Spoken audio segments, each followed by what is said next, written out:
Partai Demokrat sendiri mendukung atau? Saya tidak melihat ada urgensi ke sana.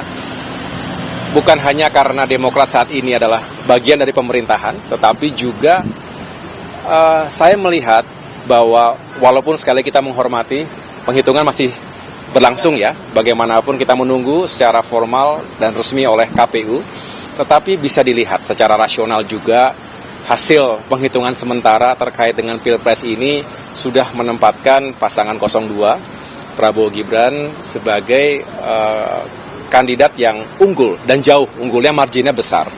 Jadi tidak bisa saya tidak melihat ada sesuatu yang sangat aneh di situ karena memang jaraknya jauh.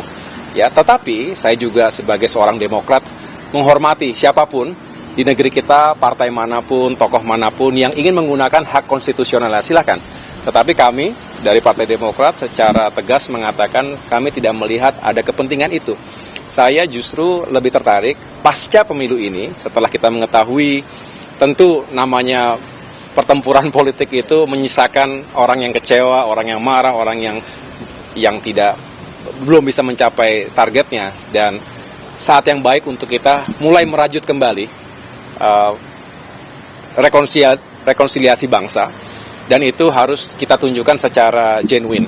Mengapa? Karena kita ingin Indonesia tidak terlalu lama terjebak pasca pemilu ini dalam urusan-urusan yang juga tidak produktif bagi pembangunan bangsa. Kita berharap 8 bulan ini menjadi masa yang penting.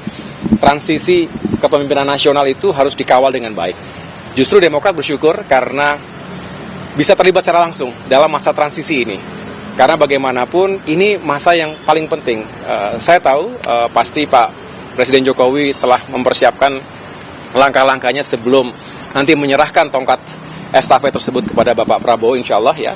Dan sebaliknya Bapak Prabowo juga punya niat yang baik untuk menyiapkan dari sekarang apa saja yang harus segera bisa dilakukan. Ingat, janji kampanye itu untuk ditunaikan. Dan ada hal-hal yang bisa segera kita capai. Ada quick wins yang harus kita juga tunjukkan kepada masyarakat. Tapi juga ada yang sifatnya lebih jangka panjang. Ini juga perlu kita jelaskan karena tidak semua bisa terjadi dalam 1 bulan, 2 bulan, bahkan 1 tahun pertama. Tetapi dengan semangat yang kuat, saya rasa transisi ini bisa berjalan dengan baik dan pada akhirnya setelah Pak Jokowi, Pak Prabowo siap untuk melanjutkan itu semuanya. Mas Ahy, terakhir untuk soal kemarin ngomong soal